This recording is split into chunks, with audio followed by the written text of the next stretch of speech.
basketball can be a mysterious sport. The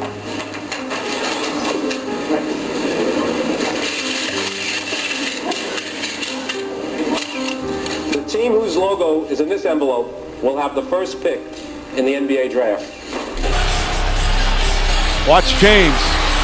Now wanted a timeout, but too late to get it. And 5 minutes go up on the clock. Overtime here in game one.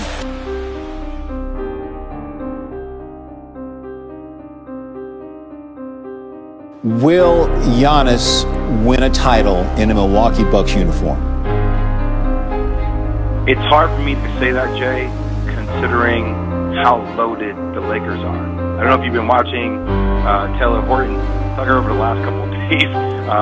But what if those mysteries could be solved? What if those conspiracies are reality? The hoop truth is out there. Can you handle it?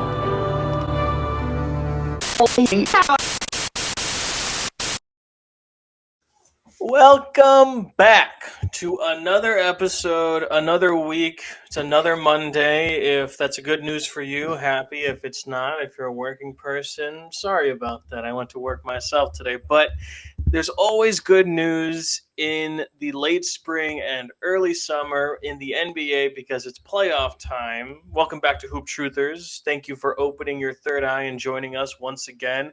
Joining me, as always, is Nick Andre at Nick Andre ATR on Twitter. My brother, how are you, sir? Welcome. Welcome back. This is the best time for basketball. The playoffs are heating up, but if you're a real hoop fan, the WNBA is coming back later this week. Shout out to all the WNBA fans. You just cannot ask for a better time than right now, in my opinion. The W is coming back. I see everyone tweeting about it. The merge. Oh yeah. Also, real quick, shout out to my guy Mark Schindler, who just got a new position. Got a new position at WNBA.com. Shout out to you, Mark. That was an extremely dope article written today about Diana Taurasi and Sue Bird. Shout out to you. Mark's been on the show before. You can find him at MG_Schindler. I believe he's changed his @ since he was on the show. But as always, a friend of the show is a friend of everybody else. I'll say this about the W. Everyone knows, I think if you listen to the pod, I'm an NBA truther in the sense that I don't watch W, I don't watch EuroLeague, I don't watch college basketball. I just watch the NBA. But what I do know about the W is, in terms of strictly league apparel, like things that say the NBA or WNBA, the W is fucking lapping the NBA. They got these bucket hats now. They got an orange one and a white one with the logo in the middle. It looks sick. You can't do that with the NBA logo. I'm not really sure why, but the merch is sick out there. So if you're looking up for that, keep an eye out for those games coming up. But also, we might release a little preview pod on this channel run by my man Dre, who does watch a shitload of WNBA basketball and is kind of a stan in that sense. But let's move on. Let's go to the NBA first, all right? Last time we did this episode, it was last week, and none of the first rounds have been determined at that point, I don't believe. So we're going to do a quick recap of all of the teams that won and lost in the first round, and then do previews of the second round, as well as talking about the games that have been played already. Let's start. So I'll give Dre the floor here right now. Dallas beats Utah 4-2, and Utah is in the shitter. Dre, I'm going to give you however much time you want to talk about this. Give me your thoughts. Oh man, my Utah Jazz friends are going to hate me. I am so happy to see this team gone. No disrespect to Donovan Mitchell, that's my guy, but it's been about time to blow this team up, honestly. I mean, this team is kind of, to me, like one of those teams where, we expect them to get into the playoffs, which they did, but now, what's next? And it's kind of sad to say the least because Luka only played half the series. Right. And they were really getting cooked by Jalen Brunson the entire way there. Mm-hmm. So it's honestly kind of sad. And even in the two games where they did win, one by 6, game 2, they won by 1, which is the alley-oop from Mitchell. Yep. It's so crazy how inefficiently or how bad they played inefficiently, and they only won by single digit points, and it's just ridiculous to me. So Dallas had the call the entire way there, but it wasn't just Luka and it wasn't just Jalen Brunson. They got good play from guys like Spencer Dinwiddie. They got good play from Maxi Kleber. So it was a team effort. It was a team effort to say the least from Dallas, and that's why we see them now in the second round going up against the best team in the league. Really good stuff from the Mavericks outside of Luka, who was obviously hurt for most of them. Brunson averaged like 30 plus in that series. Dinwiddie had a couple of moments. Kleber stretched the floor. Dorian Finney-Smith played phenomenal defense the whole time. Mm-hmm. And I'm sure we'll see stuff out of more players in this next round. But let's quickly talk about Utah. I think everyone knew they were going to lose this series. I was honestly surprised it went to 6. Like, even with Luka out, I just thought they were going to fold and collapse, which they didn't. To their credit, didn't necessarily do. More bad news. I just got this notification from Mark Stein. Quinn Snyder is having hip replacement surgery tomorrow, so apparently he was coaching hurt this whole time. I'm going to give you 3 situations, Dre, because I don't think keeping everyone in town is an option for the Jazz. Oh, man, let's do it. So here are the 3 options. Do you, A, trade Donovan and surround a lot, because you're going to get a lot for Donovan, picks and players around Rudy? Do you trade B, Rudy, and try and build more stuff around Donovan? Or C, do you trade both and just start completely over from scratch if you're Utah? I pick C. Okay. Unfortunately, I know a lot of people will say, "Oh, build around Donovan," because we all know that Donovan is the star player of that team. But in reality, Utah's a small market, so it's like you're going to have to really look for trades as far as building around Donovan, because at the end of the day, you're not going to get anybody in free agency. Mm-hmm. So if you do trade for Gobert, are you is anybody really willing to trade like a lot of their young players or even their first round picks for Gobert? I know that Gobert is an all-star. He's a great defensive presence, but he can be a liability on offense, which could be a big issue. So, and then on top of that, if you do want to trade Donovan Mitchell and build around Gobert, I don't think Utah really goes anywhere as far as from that perspective. I don't think that Rudy Gobert is a franchise player. I think we both can basically agree on that. So, in my opinion, I think that Utah should just start fresh. I feel like this is an opportunity for them to just go into the rebuild mode. Try to find a destination for both of them. Try to get some first round picks for both of them. Try to find some young players, and then just kind of go from there. I'd probably swing a little bit closer to trading Rudy and keeping stuff around Donovan. Like you said, Utah, you're not going to get free agents very often, and you're not getting, you're not at a hot destination. So a guy as good as Donovan, you probably want to keep around until he's at least hit his prime and then be able to do that. But I wouldn't disagree with trading everyone. I don't disagree that Rudy isn't a franchise player. He is a franchise defender, though, and I do think he gets you stuff on the market. But do you think that Rudy could take you as far as being a contender? Is basically where I'm going. No, I don't think he's a number 1 option, but I don't think Donovan is either, to be fully honest. Okay. I don't think he's a number 1 option. I don't think Rudy's a number 1, 2, or 3 option, at least offensively, but what I'll say is he's going to get you something on the trade market if you put him out there. There's a lot of centers out on the market right now, so if you want to buy cheap, you can. But I think Rudy gets you more than Miles Turner does in a trade. I think he gets you more than Christian Wood gets you in a trade. However you think about Christian Wood, I think he gets you more than PJ Washington. Maybe not as much as John Collins, but I don't necessarily think he's going to be on the trade market this offseason anyways. Rudy's out there, and there are people that are going to want him. Apparently the Mavericks would covet Rudy Gobert. Maybe not so much after that season. I don't know if you saw the comment from Jason Kidd. They asked him about DeAndre Ayton, and he said, this isn't Rudy Gobert or Hassan Whiteside. Coming to both of their centers, by the way. These are guys that can put the ball in the basket, which is super true. Yeah. I think if Rudy Gobert had played with a single point guard, I think he had 1 season of Ricky Rubio, and that's it.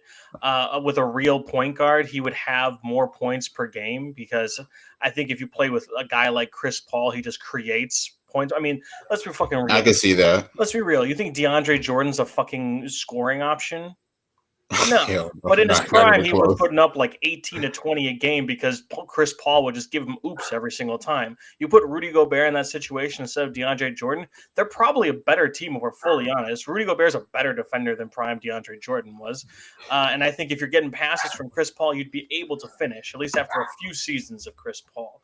But we're going to since you bring up that scenario, could you imagine a combination of Gobert and Trae Young. Because Trae Young is a really good playmaker. We've seen that connection that he's had with guys like John Collins and then of course Clint Capella. So do you think that? So basically, what you're saying is that Gobert just needs like a real floor general on his team. I think if he's going to score more, yeah. I mean, if you put him in a team like Toronto and you just want him to be like the ultimate defensive version of him, you can. But I think a lot of it is overblown in the sense that he can score. I mean, yeah, he's not going to post up any of a game. He's not going to shoot from the perimeter or even in the mid range, but he's a big ass dude who's not slow necessarily. So if you put him in the pick and roll with someone that can run the pick and roll, Mike Conley's way too old. Donovan Mitchell doesn't want to pass to him. He doesn't really have the passing chops either to find Rudy that often. Beyond that, they've got nobody. Jordan Clarkson's a great scorer and a great pick and roll guy, but he's not a passer. So if you put him, what I'm saying is, if you're a team with a guy like a Trae Young, with a LaMelo Ball, who could be Charlotte could be very interested in Rudy Gobert. If you've got a guy like that, and you look at that, you probably say to yourself, Rudy can probably score 16 a game with Trae or LaMelo.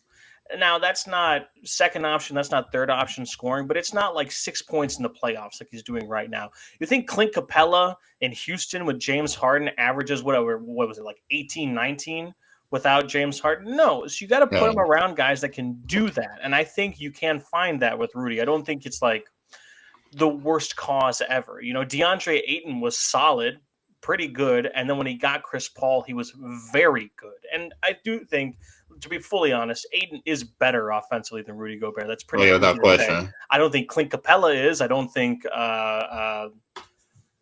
DeAndre Jordan his prime was. So I think Rudy can easily be those guys in the right situation. So I do think that can happen. Let's move on from that, though. Utah's out.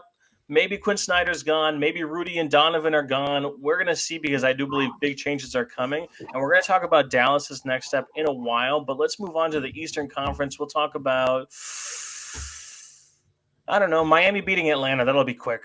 Atlanta was hurt. John Collins wasn't there for a lot of it, or when he was playing was severely injured. Same thing with Clint Capella, who missed a lot of it. Even without those guys, I think they wouldn't have had much of a chance if they were healthy. Miami wins 4-1, and Trae Young sucks the entire series. Dre, give me like 1 to 2 thoughts, and we'll move on. That was really the difference right there. With Trae Young struggling tremendously, especially in that game 5, it was just like horrific to me. I feel like that was really the game changer for Atlanta, because they pretty much go as far as where Trae Young could take them. So I think he shot like 2 for 12 or something that game. I can't exactly remember off the top of my head, but Trae, you got to give credit to the Miami Divas. They were smothering him. They were getting him out of his comfort zones. Give a shout to guys like Kyle Lowry, who played a significant role in that. Also the bigs as well, as far as Bam Adebayo on the switch, guarding Trae Young and everything. So you definitely got to give credit to Miami on that side. And also shout out to my guy Victor Oladipo, who had a really great game 5. While Jimmy Butler was sidelined, while Kyle Lowry was sidelined. That was really the big difference maker as far as in that game 5. So now Miami's in this series right now against Philly. They got a lot of momentum right now.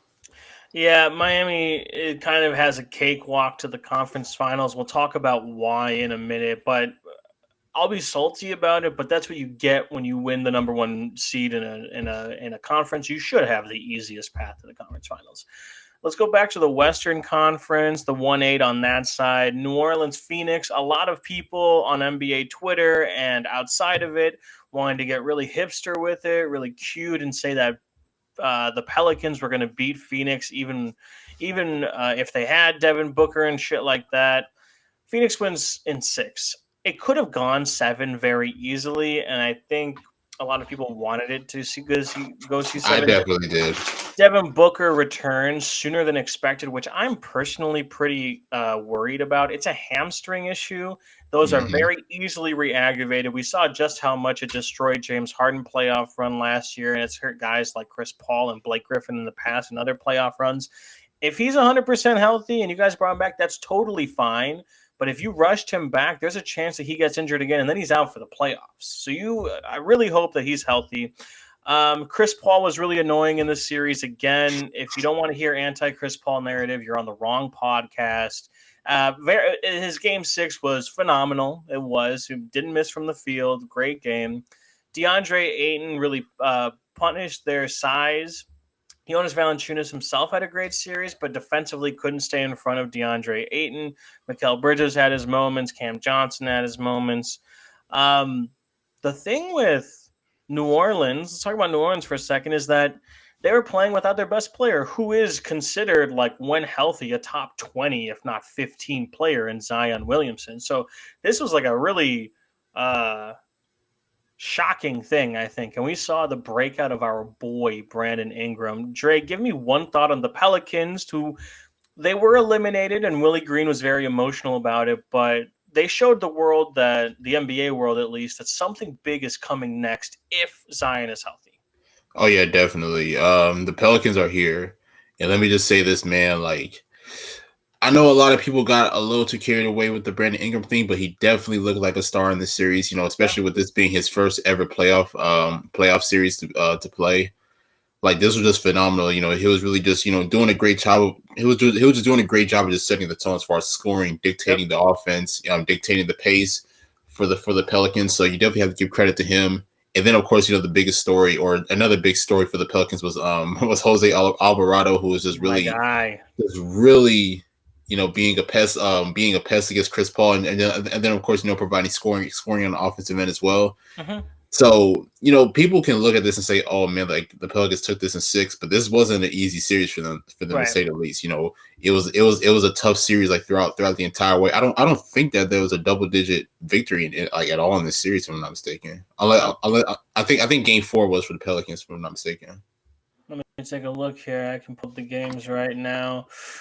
Suns won first game by 11. Pelicans won the second game by 11, and then it was 3.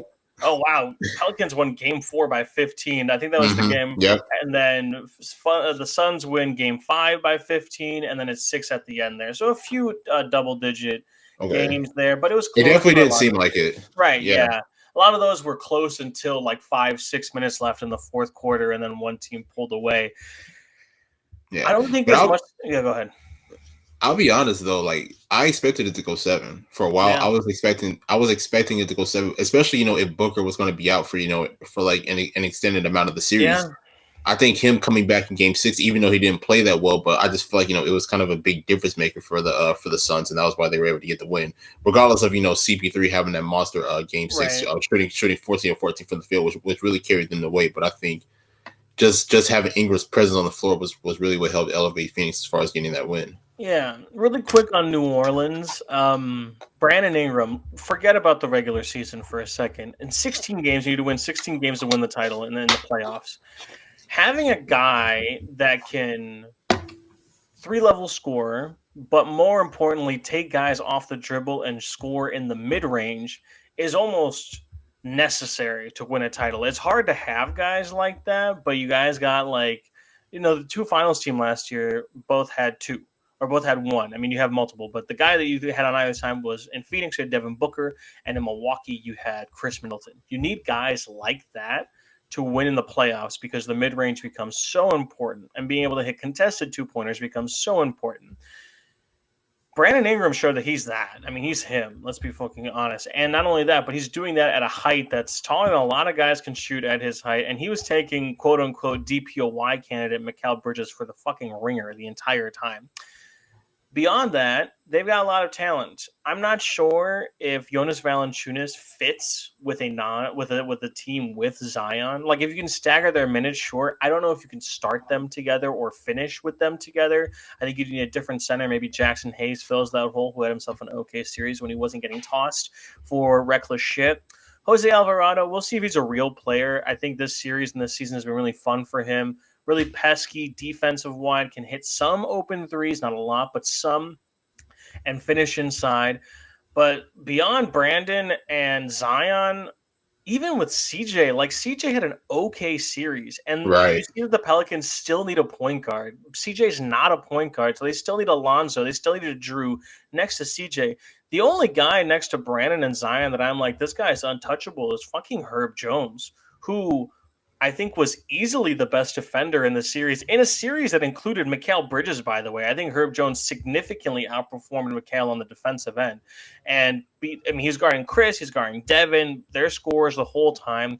breakout series for Herb Jones. For the casuals, if you've been paying attention to the whole series, you probably knew that something like this was going to happen. Really interesting to see where New Orleans goes from here. They made a lot of moves in the past year. They traded for Jonas Valanciunas and CJ McCollum, but offseason and then trade deadline for CJ. So I don't know if they'll make another move this offseason, but they're going to have some picks and they're going to have some caps. So we'll see what happens. And hopefully they get Zion back. Let's go back to the Eastern Conference. A sweep. Boston sweeps Brooklyn. Mhm. I know we're all past this, so let's do really quick. All of them single digits. Dre, one thought on Brooklyn losing in 4. This team had no chance. Yeah. This team had no shot. And I even said after game 2 that I wouldn't be surprised if this became a sweep, which it actually did. Yep. The Celtics defense was just super intense, like super physical to say the least. Shout out to them for really locking down Kevin Durant. Because here's the thing, a lot of people say, oh, Kevin Durant had a really good game 4. He had 39 points, but he took 39 shots, which is very inefficient as far as Kevin Durant standards. And then, of course, we all know that Kyrie wasn't really the best in game 4 as well. But this was just an overall team effort by the Boston Celtics. Jason Tatum had a pretty good series, especially defensively. Same thing with Jaylen Brown, guys like Marcus Smart, Grant Williams, and even Robert Williams whenever he came back in the series. So yeah, I know a lot of times, and I even tweeted it as well. I know that we have been looking at Brooklyn as far as what they didn't do.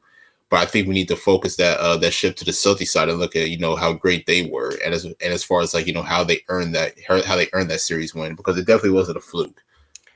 Right. And Brooklyn was hampered. Their roster construction is a bit weird. Like they finally got a center in Andre Drummond, but still have 0 power forwards on the roster until they played Blake Griffin in game 4. And Blake Griffin actually played a little bit decently. He probably should have been playing the whole series. Maybe they get a game or two with a difference on the boards and a little bit of defensive intensity. I'll say this. Teams like the Lakers don't have a ton of options because trading Russ is hard and they don't have many other trade pieces. The Nets do. They can try and flip Ben Simmons to a team that maybe still believes in him. They got 2 first-round picks in that thing. I believe Seth Curry still has a year on his contract. You can make some moves, and they're going to have to this offseason. It would shock me if they went into next season with the exact same lineup that they had in the playoffs right there. I mean, Drummond's gone. Drummond already said he's gone. He's not going to be a 1-year vet min. I think someone's going to sign him for a little bit more at this point. And then Boston moves on. Let's go back to the Western Conference. No 7 series games. Let's do the easy one. Golden State 4-1 Denver. I think Jokic beat the fake MVP allegations. I think as the series went on, people realized just how fucking good he was being every game. 38, 11 games, despite his team just doing nothing. Didn't get a ton of help. A couple of good games from Monte Morris, a couple of good games from Aaron Gordon, but a couple of bad games from Aaron Gordon too. Denver just needs to get healthy. I don't think there's much to talk about this series. So, Dre, give me one thought and we'll move on. Besides that, the Dubs move on. You definitely have to give credit because Jordan Poole was just the star of the entire series. I don't have his exact numbers in front of me, but he was just really he was by far the best player in that series. I mean, I know Steph had a few solid games. I know that Clay did as well, and even Jokic for Denver. But it was no question that the star of the series was Jordan Poole, who was asserted as the team starting point guard because Steph Curry was still working his way back from his injury. Yeah. And he really stole the show as far as just being an offensive threat that he is, as far as being that playmaker as well. Being a great playmaker, running the pick and roll with the bigs like Draymond and Kevon Looney. So you definitely got to give credit to Jordan Poole, but I definitely agree as far as the Joker definitely having a good series despite not having the help that he needed in order to overcome this Warriors team. I will say, Bones Highland had a good game 4. Yeah, I would say DeMarcus Cousins had a solid series as well. Boogie in my played opinion. really well. Big shouts to Boogie. Boogie's getting a bag somewhere. He's got to get a bag somewhere, in my opinion. More than the vet min, probably. I'm sure Denver will re-sign him. Him and Mike Malone have a thing. But Bones Highland, I love that dude. I love that kid. Oh, yeah. If Jamal Murray wasn't a thing, we'd probably be talking about if Bones Highland is the future of the guard position for Denver. Regardless, he's going to be good for them. We'll see if they can get their guys healthy for next year. That's all they need right now. I don't know if I buy them as a title contender fully healthy, but Jamal Murray and Michael Porter Jr. mean you don't lose in 5. I think that's for certain. And even then, though, Golden State was a nightmare matchup for Denver. If they went against Utah in the first round, if they went against Dallas in the first round, I think that it's a lot easier series for them. Let's move on from that, though. Let's do Milwaukee-Chicago. Chicago was hampered. Lonzo was out for the whole series, much of the season. Zach LaVine ended up not playing the last game. He was in COVID protocols. Alex Caruso got banged up a few times. Not dirty this time, if you actually care about that shit. He's just some regular play. Caruso got hurt. And after 2 really ugly games by the Bucks, one that they win by single digits, one that they lose by single digits, they just beat the shit out of the Bulls. I mean, fucking dominated. Giannis was the best player on either team. Their shooters hit their shots, and that's all you needed. We'll talk about the Middleton injury, but I didn't think Chicago had much of a chance, even at full strength. Dre, one thought, and we'll move on. Well, you know what I said in our episode with the Hoover Spot. Shout out to Hoover Spot. I thought this was going to be a sweep. I thought it was going to be a sweep from the beginning. Chicago really didn't really. I mean, they really didn't even have a shot, honestly. Whether Middleton was playing or wasn't playing, you know, I know that they did. I know that they did make things competitive in their first 2 games, you know, especially when DeRozan went crazy in a game 2. But besides that, you know, they blew 2 home wins, or they blew 2 home games in Chicago, just really getting the dog shit beat out of them. Yep. And then, of course, that game 5 as well. I don't know, man. It kind of makes you look at DeRozan funny in the light now, man. It's kind of sad, man. I mean, because here's the thing, like he was an MVP candidate at least for the majority of the season, he was an MVP candidate. And for him to kind of lay an egg like this in the 5-game series, I know he had that good game 2, but the rest of the series, it really was not good. He shot like 6 for like 25 in game 1. Yeah. And then the rest of the series, like I don't even know his exact numbers, but I do know that they were poor. So outscored. Yeah. He was outscored by Grayson Allen in games 3, 4, and 5. So that'll give you a little bit of a hint of how DeRozan played. And I think the whole season people were saying wait until the playoffs because DeRozan always chokes in the playoffs. It happened, you know, although I'll say this, everybody's gangster until you have to play Drew Holiday, Wes Matthews, Giannis, and Brook Lopez in a playoff series. Those guys will fuck you up and just play great defense on you the whole time. Quick question on you real quick. Is LaVine gone or is he coming back? I don't know. I'm going to say he might be gone. Looking at that quote that the Bulls Twitter page had tweeted the other day, it kind of looks like, you know, he's kind of looking to move on because honestly, I'll be honest, looking into this year, I thought that LaVine was going to be the first scoring option. I didn't expect DeRozan to have the year that he had.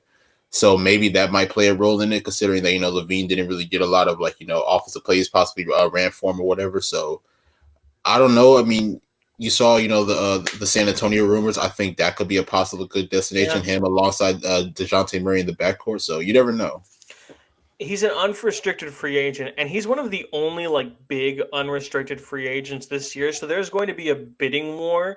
Of course, Chicago has his bird rights, and they can offer him a significant amount of money and a 5th year more than other teams can. Is that enough, though? I mean, he's been a kind of a low-key guy. He wanted to stay in Mini. He got traded. He's been in Chicago since then. They've been bad, and he never once asked for a trade. He's done them well. It was really weird to see DeRozan take the number 1 scoring option and, to his credit, do very well with it. He's going to be first or second all-team NBA this year, which nobody thought was possible. Was efficient, starting all-star, and LaVine was hurt at multiple times with the series or the season. It's just weird to see if the right situation offers him the money, who's to say, man? He's unrestricted. You can lose him for nothing.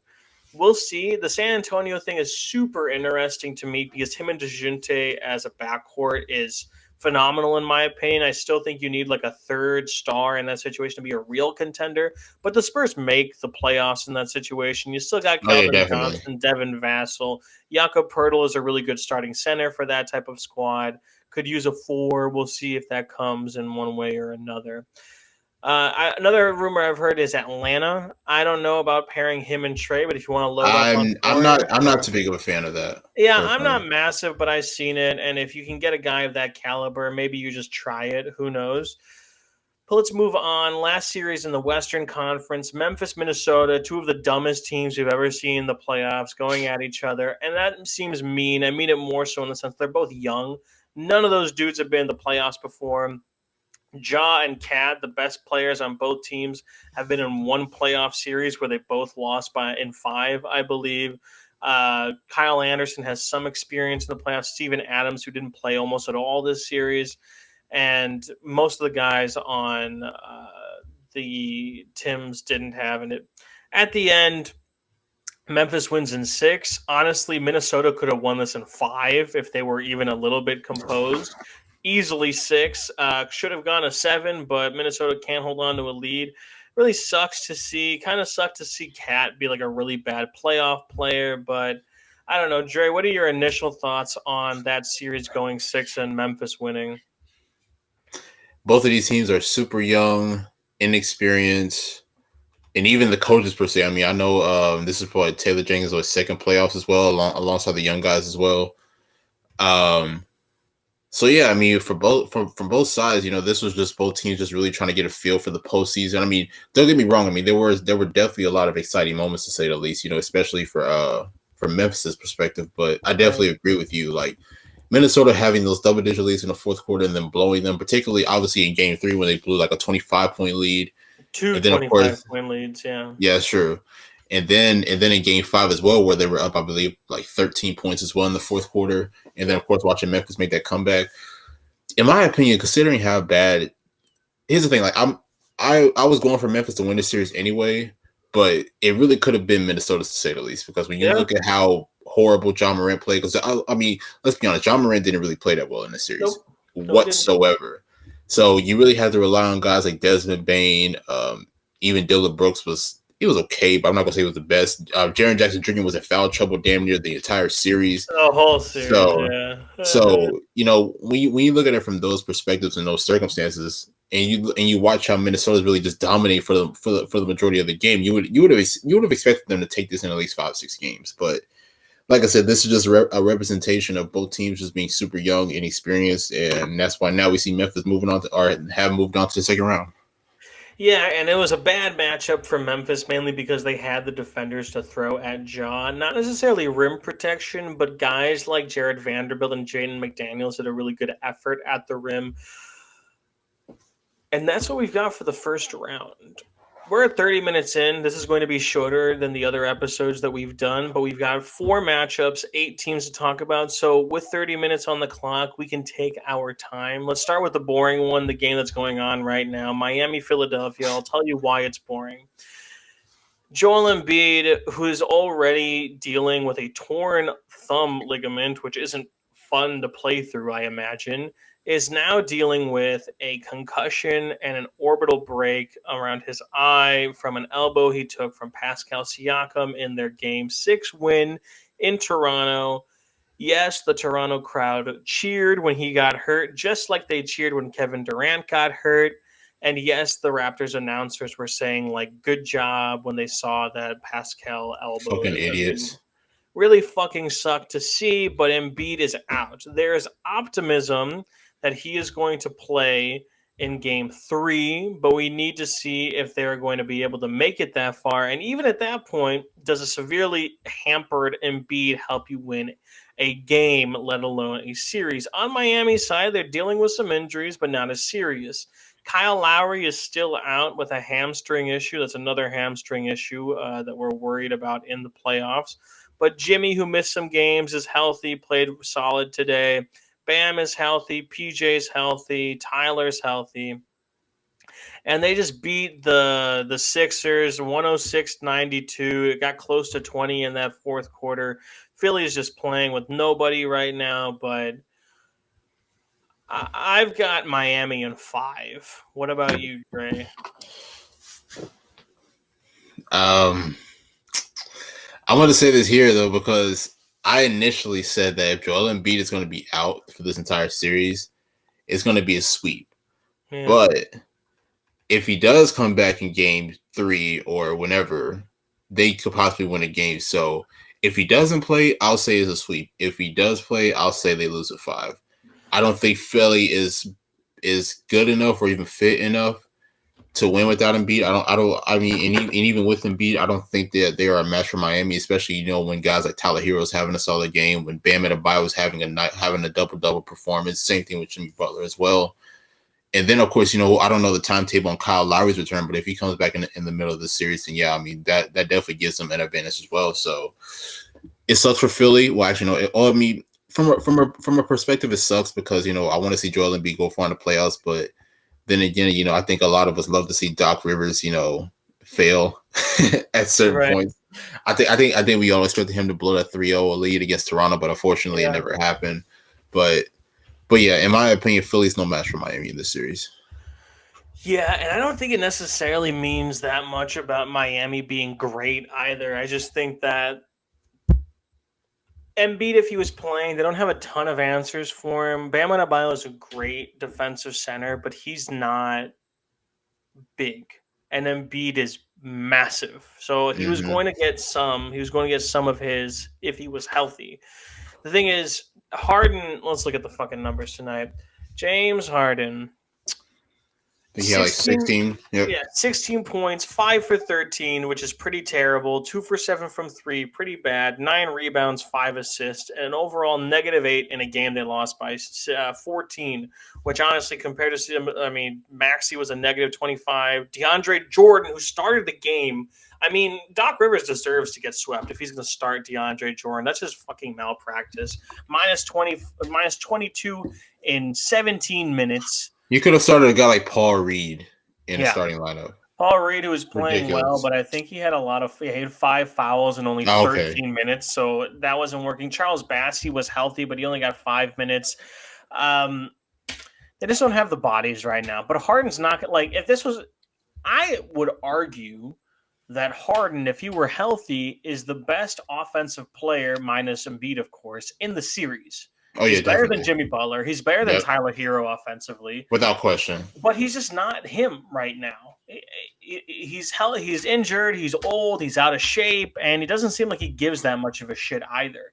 So if Harden was here, I could say maybe they could steal a game if this was Houston Harden or even early season Brooklyn Harden, but it looks like they're just not going to have this Harden. I think before Trae Young, I thought that the Miami Heat's defensive weakness, at least one of them, and it's a small weakness, was quick guards that could shoot. Because they don't really have stoppers on that. Jimmy Butler is very good, but I don't know if he's fast enough to stay in front of those dudes. Kyle Lowry is a good defensive guard, but again, he's big and not necessarily fast. PJ Tucker's about the same. Obviously, they locked down on Trae, which I think on some level has to be that there was no one else. Bogdan Bogdanovic didn't play very well. John Collins was hurt like crazy. That's true. DeAndre Hunter had a couple of good games from open shots, but they were leaving him open just because they wanted to lock down Trae.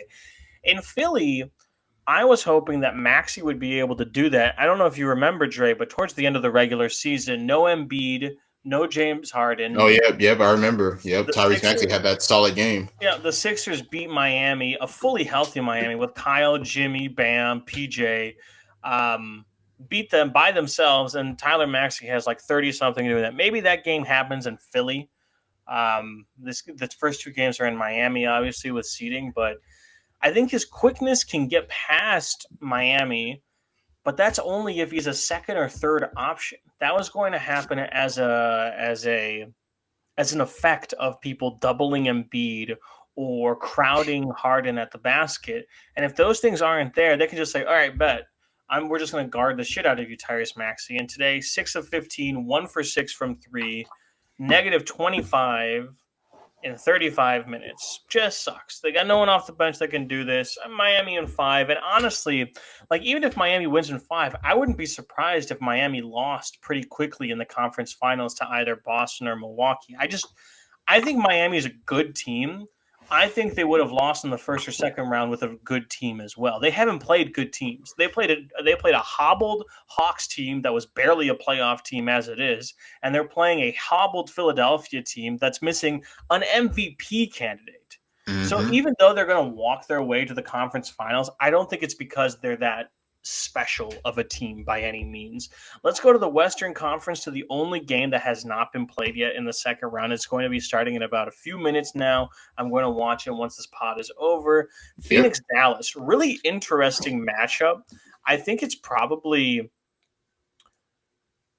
like the best player that Phoenix saw in the playoffs last year or this year beyond Giannis. Like even last year, they saw like Luka's better than Paul George, and I think Paul George was the best player they saw in the Western Conference last year. So it's interesting because Yeah, while the unless you Suns, want to count LeBron.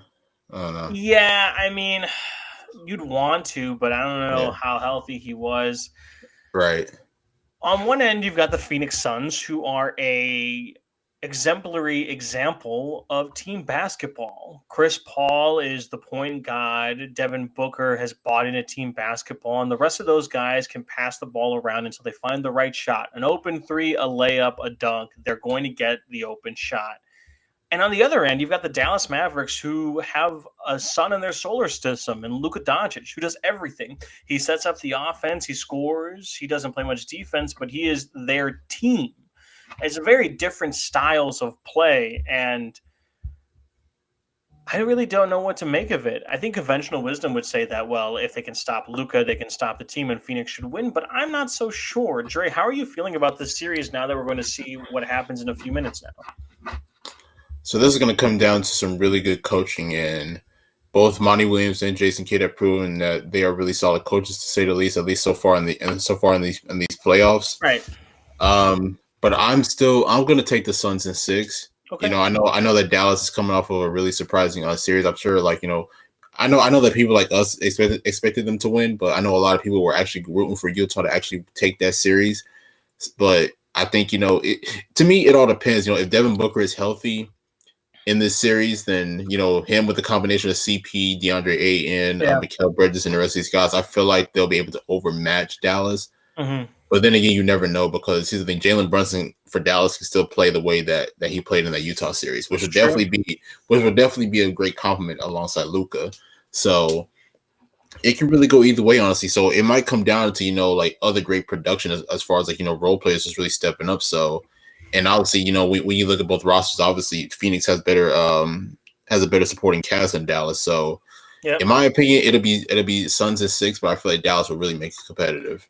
I think Dallas makes it competitive. There's a couple of big things that Phoenix can exploit. Number one, they've got no one for Chris Paul. You can probably stick Dorian Finney-Smith on Devin Booker and hope that he slows him down somewhat. He's not a lockdown wing, but it's someone you can put on him. But in Utah, all he had to worry about was 45-year-old Mike Conley and Donovan Mitchell, who was just content to throw up bricks. Just chuck up bricks. Like, I wouldn't say they necessarily clamped Donovan Mitchell. He just didn't play very well by any means. Yeah, he didn't. They got no one for Chris Paul. They don't have guard defenders on that roster. And one of the guys that you could think about is Tim Hardaway Jr., who is still hurt in these playoffs. So Chris Paul is going to eat them up in the pick and roll. And speaking of the pick and roll, one of the number one things that the Phoenix Suns do for offense is a pick and roll between Chris Paul and DeAndre Ayton to get a switch and just put DeAndre Ayton, his big ass, in the paint and let him post up a guard. Who the fuck is going to guard DeAndre Ayton? Are you going to play Boban Marjanovic? Because I don't think you want to put him in a pick and roll. He's big enough for Ayton, but he can't stay in front of a pick and roll. He's going to get eaten alive. Are you putting Dwight Powell on him, who's pretty solid, but he's like, what, 6'8"? He's not going to be able to stop him. Dwight Powell's getting cooked. Yeah. So they're going to do that over and over again. The Suns aren't shy about spamming what works. I think Phoenix wins this series 6, maybe 7, maybe even 5. I think Dallas wins game 1, though. And this is why. Okay. Monty Williams has this habit of putting a defender on the other team's best player and be like, you're going to guard him. We'll help. We'll play some doubles, but we're going to guard him one-on-one for most of the game and let everyone else guard everyone else so the role players don't pop off either. And this is what led to Giannis being guarded by DeAndre Ayton mano-a-mano for a lot of the finals, and Giannis would just cook DeAndre Ayton over and over again. I think Monty Williams is going to look at Mikal Bridges and say, hey, you're a DPOY wing, you're lanky, you're around the same size as Luka, he's your guy. You're going to guard him for the entirety of game 1.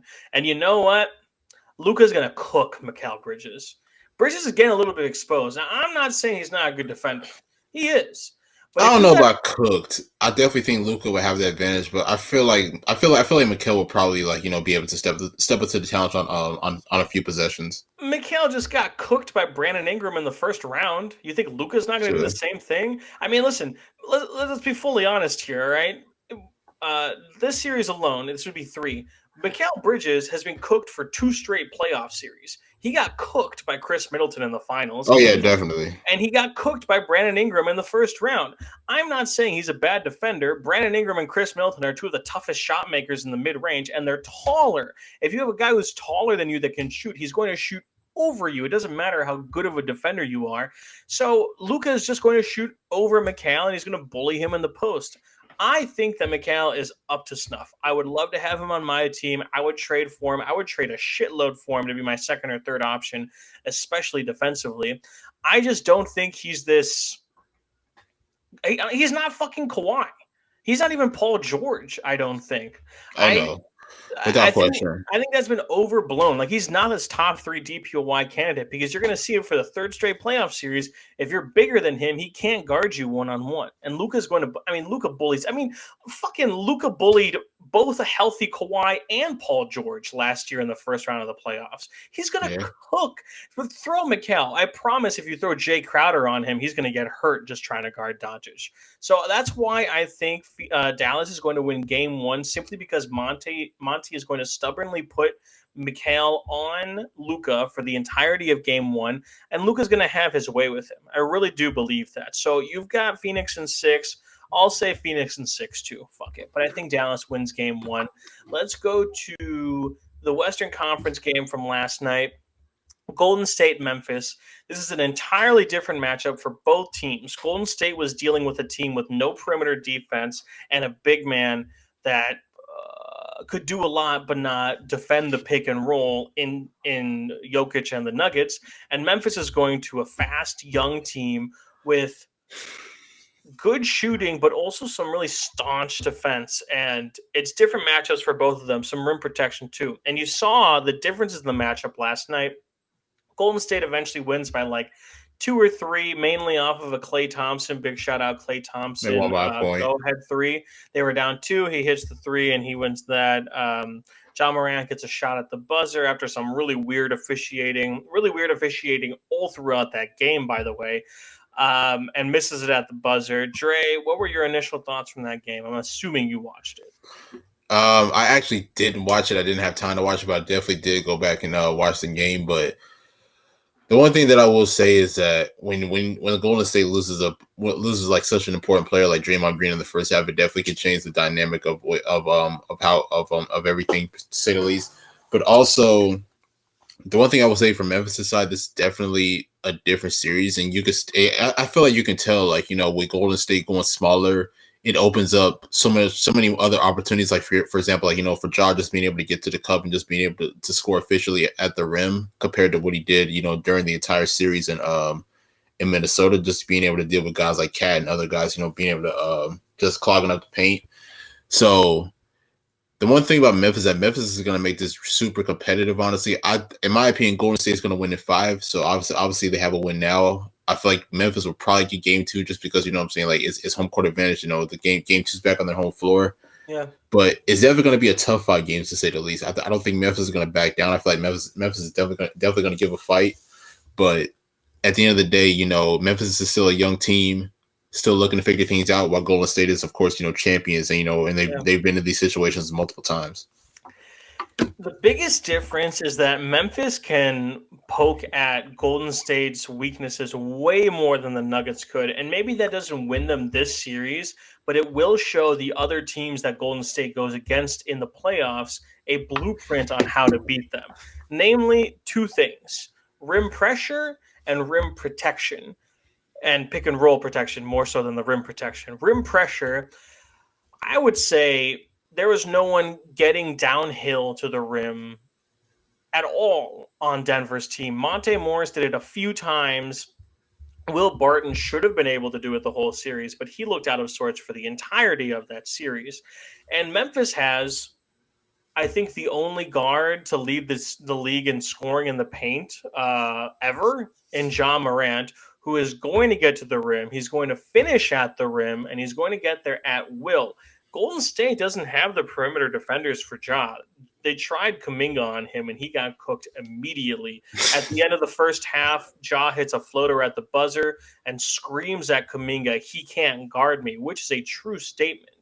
Obviously, we saw that Steph Curry, the chef, did put the clamps on him on that last play where he stays in front, makes sure he doesn't get the shot he wants. Really good play from Steph there. But for a consistent basis, I mean, Gary Payton Jr. couldn't do it either.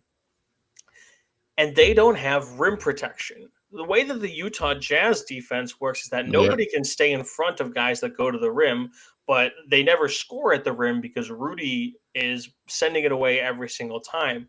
Golden State has the same thing where they can't keep anyone going from the basket, but they don't have anyone protecting the basket either. So Ja is going to score over and over in the paint there. And I know you're saying Draymond Green. Draymond Green is a fantastic help defender and a fantastic one-on-one defender, but he's not going to stay in front of John. It wouldn't be smart to have him be the one-on-one defender with him. Oh, no, definitely not. Even on help, he's going to get some stops, but Ja is just too high flying. Dre just doesn't have the physicality to get in front of him and stop him from getting to the rim every single time. On the other end, Golden State just spammed pick and rolls against Denver because they knew that Jokic couldn't really stay in front. They do a switch, or they do the pick and roll. Jokic is in the drop. If he stays in the drop, you shoot a three, you probably make it. If he goes up a little bit, you go past him because he can't stay in front. Or if he goes up, you just throw a lob to whoever's cutting. It's pretty simple. In Golden State, when he's not fouling out, Jaren Jackson Jr. can do that shit.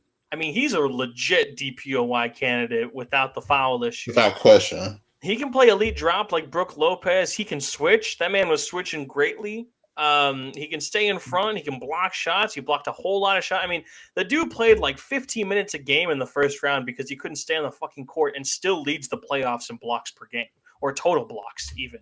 He's just doing it. So it's an entirely different defensive setup for the Warriors. The one thing that I will say is that the Nuggets had nobody that could stop the Warriors scoring, and I would argue that Memphis has the same issue. You can put Dylan Brooks on Steph, which they did for a lot of the game. He's a fine defender. He's a big guy. He can stay in the way, but he's not an elite defender. Desmond Bane is a good defender, but he's not a stopper by any means. And if you've got Dylan Brooks on Curry, that means you've got Bane on Poole or Clay, and he's just not tall enough. They'll just shoot over Bane, especially on catch and shoots. So that's the big weakness there for Memphis. But you notice with the rim pressure from Ja and the pick and roll coverage from Jaren Jackson Jr. are massive differences. And those two guys are probably a blueprint on how to beat Golden State in a future thing. I think Jaren Jackson Jr. can do a lot of things on defense against this team. Let's see if they meet Giannis in the finals. I'm sure the Milwaukee Bucks would be looking at tape of how Jaren Jackson Jr. did in this series to see that. That being said, I'm going to go Golden State in 6. And this is why. And this is why I would have Golden State over the Phoenix Suns should they meet in the conference finals. The Memphis Grizzlies, the Dallas Mavericks, the Phoenix Suns, at their absolute best, play some of the most beautiful basketball we've ever seen. The Golden State Warriors, at their absolute best, break the definition of basketball entirely. It's just levels to this shit. It really is. That's true. If the Golden State is at their best, they've got Poole, Clay, and Curry going for 30. And then you've got an all-time defender in Draymond Green playing Desmond Rodman's role, the fuck-up man. He's just fucking everything up on defense if he needs to. Let's do this real quick before we go with our official predictions. Draymond Green ejected. How did you feel about that? I can understand it, but I don't think it should have been a flagrant 2. I think maybe flagrant 1 at worst. But I feel like I don't know. It's like, with the NBA officials, like there's certain players that are like kind of targets to me. It's Draymond, it's Boogie Cousins, and then there's probably other guys as well. Yeah. So it's like whatever they do, it could be good or bad because you can tell in that play that Draymond wasn't intentionally trying to hurt Brandon Clark, but because it's Draymond, unfortunately, he had to get hit with a flagrant 2. Obviously, the Warriors were able to get a close win, But with Draymond on the floor, you never know how the dynamic of that game could have went. So, in my opinion, I can definitely understand with him grabbing the jersey and everything. I would have called a flagrant 1, but a flagrant 2, personally, I think was a bit too extreme. Here's my thing. I also thought it was a flagrant 1 in the moment. I also thought that they were going to call it a flagrant 2 anyways because it's Draymond Green and who he is and what his reputation is to NBA refs. But I'll say this. We've seen worse. Like, we've seen lighter calls be called flagrant 2s. I mean, honestly, fucking Grayson Allen's foul was less than what Draymond did. If you look at the replay, Draymond hits Clark in the face on the first swipe, and then while Clark is still going up, pulls the jersey down. That's 2 separate flagrant 1s. Like, if you want to call both of those flagrant 1s and then eject him for that, that would be totally fair because he flagrantly fouls him twice on 1 play. That's probably a part of the definition of a flagrant 2. Like, it wasn't the most egregious thing I've ever seen in my life. I think people were really overblowing that it was like, oh, it's just because it's Draymond. They'll never he's not going to change how he plays and all that shit. I don't think it was the worst call in the world like a lot of people were treating it. What did you say? You had Golden State in 5? I have Golden State in 5. I'm going to go in 6. I think Ja had his best game of the playoffs in game 1. His 6 games against Minnesota are already under what he had in game 1. I think he's going to do better than that because I don't think they can stop him. I think Jaren Jackson Jr. probably doesn't play better than he did yesterday, which is unfortunate for Memphis, but they're going to steal a couple games, I think. I think it goes 6. But yeah, I would say they steal game 2. I feel like they'll be able to get game 2, but I think once the series transitions to Golden State or to the Chase Center, I feel like Golden State is just going to be able to grab that momentum, and that's why I think that this will be a 5-game series. He's got 5. I've got 6. So that is the 3 seed in the West, stealing game 1 and home court from the number 2 seed in the West, and we saw the exact same thing happen in the 3-2 matchup on the Eastern Conference, where Milwaukee goes into the Boston Garden, and takes game 1. Kind of convincingly, too. I obviously watched this game, and I'm a Bucks fan, but I want to hear from you, Dre, first before I go into my spiel. Really, the takeaway from this game is that Giannis is a fucking bulldozer, and nobody can really stop him, to say the least. Yep. And it's crazy too because he shot 9 for 25, I believe, in the game, but he still had a triple double. So it's insane that even at his worst game, and on top of that, Chris Middleton doesn't play, they still win, obviously by double digits. Yep. And then on top of that, you get good production from guys like Wesley Matthews, Brook Lopez, Grayson Allen, the rest of these guys as well. So. Oh yeah, no. Let me also not forget to mention Drew Holiday as well. Right. But the one thing I will say for Boston is that this isn't Brooklyn. Like, this is a totally different team. This is a team with championship aspirations. This is a more complete team than what they played in the first round. So that's why for Boston they're going to need more productive games from Tatum, Brown, especially Jaylen Brown. Because Jaylen Brown played horrifically in my opinion in game 1. And then obviously, with Marcus Smart going down with an injury, I don't know how significant it is. He did come back, so I don't know if we'll hear anything else about it. But in my opinion, I'll say this: I'll say Milwaukee takes this in 6. Even without Chris Middleton, I feel like with Giannis just being able to dominate the way that he did in game 1. Obviously, in games 2 through 6, he's gonna shoot more efficient, in my opinion.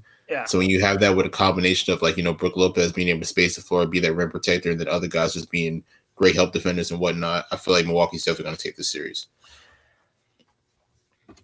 This is what I was telling people before the series.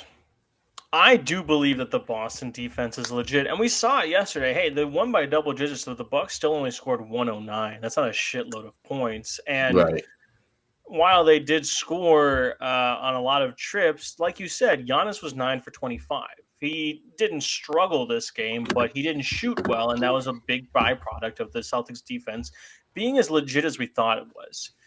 What I thought was going to be the big difference for Boston in this series was that the difference between Brooklyn's defense and Milwaukee's defense is probably the same difference between Milwaukee's defense and fucking Atlanta's defense, which is almost non-existent. Like, you're talking about a lottery team that Brooklyn was basically fielding out for their defense. And Milwaukee has, surprise to anyone that thought Brook being injured meant nothing to our defense, is fucking legit the best defense in the league, if I do say so myself, okay? Trying to score on Brooklyn and trying to score on Milwaukee are very, very different things, something that Boston discovered the hard way in this game. What was the final? 85 points for them? 89 points for them? 89, yep. 89 points, and they scored no fewer than 109 in every game of the Brooklyn series, okay? That's already a 20-point difference. That's the difference going to be there. And it points out the weakness that Boston has. Jason Tatum is a much improved playmaker, and obviously, in my opinion, the top 10 talent, specifically with scoring the ball. Jaylen Brown is a good playmaker. Marcus Smart has taken big strides in his passing ability, but they don't have a point guard. Like, they don't have a point guard, a floor general that can run the floor and find the open passes, run the pick and roll. They just don't have that. And if you don't have that, your half-court offense is going to suffer unless you can pick apart mismatches with a guy like Jason Tatum. And guess what? You can't do that against Milwaukee. Their starting lineup is Drew Holiday, Wes Matthews, Giannis Antetokounmpo, Bobby Portis, and Brook Lopez. You're not taking any of those dudes. They're going to gang up on you. And Boston needs to figure out something else about that. Now, what does Milwaukee do on the defensive end? In the NFL, you have pass funnel defenses and you have run funnel defenses. What Milwaukee has is a three-point funnel defense. They are going to make everything open on the three-point mark, except for corner threes, which of course they know to guard. Above the break threes have at it. But if you get into the paint, we're going to throw three guys at you. Bobby, Brook, and Giannis are going to collapse, and you're never going to get a call just because they're so good defensively. They're going to stop you from scoring there. So what you're going to do is you're going to kick it out to an open guy, and they have to hit their threes. They didn't hit their threes yesterday. And they had some good guys. I mean, Grant Williams was 2 for 2. Al Horford made 3 or 4 threes. That's pretty good. But if all you're getting is threes, you're going to have to hit a lot more of them. They took 53s. They hit about 18. I believe that's 36%. You would probably think that they shot badly from three, right? I definitely agree. Mm-hmm. They shot 36% from three. That's what they averaged for the season, okay? And that's on 50 attempts. So they're not going to make many more threes than that. Obviously, they can get hot, but that's the point of the Milwaukee offense. If they can't get in the mid-range and they can't get into the paint, they don't have much of a shot in this series. On the other end, Giannis isn't going to do that badly again. I will say this. Every single player that touched the court for Milwaukee yesterday had a good game. Drew had a great game shooting the ball. Didn't go ballistic, but 25 points is all you need from a guy that's playing elite defense the whole night. Brook had some shots go in. Bobby had several shots go in. Bobby has been phenomenal this playoff series. Grayson had 3 threes in the bucket. Javon Carter was a plus 24 in 18 minutes. That's not going to happen again. Every single player that touches the floor for the Bucks is not going to have a great game for every game of this series. So I want to stop you there because, obviously we know how good of a game offensively Drew had yesterday with 25 points. Do you think that they're going to need that more with Mitty being out, for a potential entire series? So when Giannis went out in the playoffs last year, remember, they won the Eastern Conference Finals without Giannis. So if you thought that they were going to not do anything without Chris, you're just wrong. Right. Drew stepped up big time, and so did Chris. What needs to happen this time is Drew needs to step up, but I think more important than that, Drew's going to make an impact. He's going to make the pass. He's going to have some buckets, but he doesn't need to score 30. The guy that I need to score is Bobby. I think Bobby is going to have a big series, and I think he can. He hits his open shots, he rim runs, he hits the offensive rebounds, and he gets fouled, and he can hit his free throws. I need him to average 18-19 this series. I believe he had 15 and 11 last game. Really fucking solid. Can't ask for much more, but he was hitting some shots too. Yeah, he hits his open threes. He was doing it in Chicago. When we played Chicago, we almost swept them, and he's doing it now in Boston. He's not a guy that is just making shots because they're open. His nickname before the Bucks was Bobby Buckets. Okay, the guy scores, so I need him to embody that again for this series. You had Milwaukee in 6. I also have Milwaukee in 6, but I'm pretty inclined to say Milwaukee in 5, and this is why. There's going to be at least one game where all of those open threes do fall for Boston. That's just how numbers work. One of those games Boston is just going to have all the threes that they shoot go in. I don't think it happens for more than one game of the series because their shooters really aren't like that, in my opinion. But one game that's going to happen, and they're going to win by 15 to 20 points in that game because of that. On the other hand, Jason Tatum is going to go for 40 or 50 in one of these games as well. It's what he did last year when they were almost swept by the Brooklyn Nets. He drops 51 in one game, so they win one game before they go home. If those happen on the same night, which is very possible that he goes for 40 or 50 and they hit all their threes on the same night, that's the only game that Boston wins. But if they happen on different nights where Tatum goes nuclear and they hit all their threes on different nights, they'll win 2 games. I'm not going to give them much more than that. I'm a homer, sure. I'm a Milwaukee guy. I just don't think you can watch yesterday's game and think there's a lot to change there on either end. Let me ask you a question real quick. I know they're hobbled, but not necessarily healthy. Marcus Smart, Defensive Player of the Year. Is he a better defender than Drew Holiday? In my opinion, no. Is he a better defender than Giannis Antetokounmpo? No, not even close. No, he's not. It's a regular season award, and you can make the argument that Marcus Smart is the best defender in the regular season. Guess what? He's at best the 3rd best defender in this series, and that's not if you're not including Brook Lopez, who's a great defender, Wesley Matthews, who's like 35, clamping dudes and slithering through screens like they're not even there. Okay, I am not, for the record, saying that Wes Matthews at 35 is a better defender than Marcus Smart. I'm just saying that he outperformed him yesterday, and Smart is hurt. And I'll say this about Smart. He's tough, clearly, but he keeps hurting himself by throwing himself to the ground whenever he gets hit. Like, he's trying to draw calls. He's not – people aren't being dirty with Marcus Smart. He gets hit, and he tries to take the flop for a charge, so he throws himself backwards, and guess what? He fucks up his knee. I mean, they said his quad hurt. You know what happened in the second quarter? Grayson Allen goes up for a pump fake. Marcus Smart flows in and completely – leg kicks him in the fucking head. Like, his quad, his knee completely goes into Grayson's head. If Grayson stays down for that, it's easily a flagrant foul, but he doesn't. If Smart's quad hurts, it's because he's hitting other guys with his quad. Like, I commend him for playing through the injuries, but I'm not going to make him seem like some hero when he's out there just hurting himself on every fucking possession. He's just throwing himself to the ground, which is going to get you hurt. It just does, you know? Popped his shoulder with that, and that was pretty nasty. Milwaukee in fucking 5. Fuck it. All right. If it's 6, sure. Talk your shit. Talk your shit.